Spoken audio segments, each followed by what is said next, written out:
Hello friends, welcome to my channel. ఈరోజు గుణదల్లో ఒక rope installation చేయడానికి వచ్చాము. ఈ అపార్ట్మెంట్ ప్రొవిజన్ చూస్తే చాలా కష్టంగా ఉంది, ఎందుకంటే చుట్టూ పెట్ట కూడా లేదు. అలాగే సెంటర్లో ఒక రూమ్ ఉంది. ఈ రూమ్ పై నుండి దిగి మేము ఇన్స్టాలేషన్ అయితే చేయాల్సి ఉంటుంది.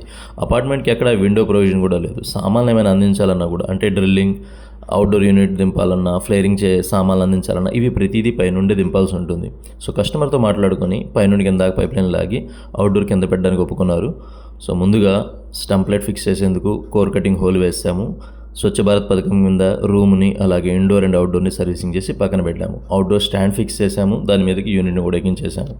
ఇక నెక్స్ట్ ప్రాసెస్ ఏదైతే ఉందో కాపర్ పైప్ లైన్. ఇప్పుడు కస్టమర్ దగ్గర ఒక 9 ఫీట్ కాపర్ పైప్ ఉంది. దాన్ని మనకు కావాల్సిన విధంగా కట్ చేసుకొని ఎక్స్ట్రా కాపర్ పైప్ని అనేది వెల్డింగ్ చేసి ప్యాకింగ్ చేసి రెడీగా పెట్టేశాం.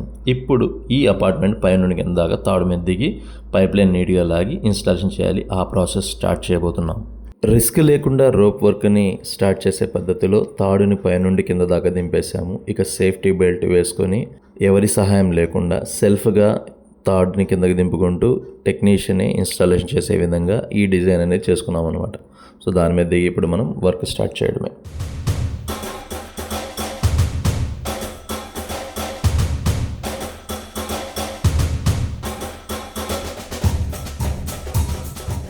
మనం వర్క్ ఎంత నీట్గా చేస్తే కస్టమర్కి అంత గుర్తుండిపోతాం. సో వర్క్ అక్కడ రిస్క్ ఉన్నా కానీ జాగ్రత్త కిందకి దిగాము. అలాగే పైప్ లైన్ని కూడా తాడు సహాయంతో పైకి లాక్కొని నీట్గా ఇన్స్టాలేషన్ చేయబోతున్నాం.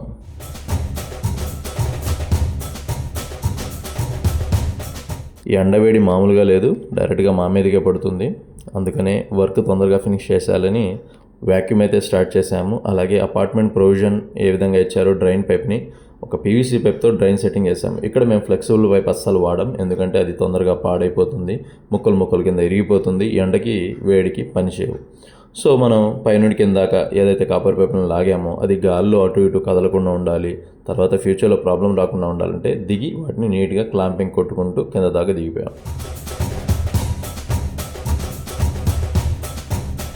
పనిలో పని హోల్ని కూడా వైట్ సిమెంట్తో క్లోజ్ చేసాము. గబ్బిళాలు దూరే సమస్య ఉండదు. అలాగే చూశారు కదా, వర్క్ ఫినిషింగ్ అయిపోయింది. సో తాడుని చుట్టుకొని మా వర్క్షాప్కి రిటర్న్ అయితే బయలుదేరిపోయాము. సో వీడియో నచ్చితే లైక్ చేయండి, కామెంట్ చేయండి. అలాగే మన ఛానల్కి కొత్తగా వస్తే సబ్స్క్రైబ్ చేసుకోండి. ఫ్యూచర్ వీడియోస్ కోసం బెల్ ఐకాన్ని ప్రెస్ చేసి ఉంచండి. Thanks for watching. Stay tune for more videos.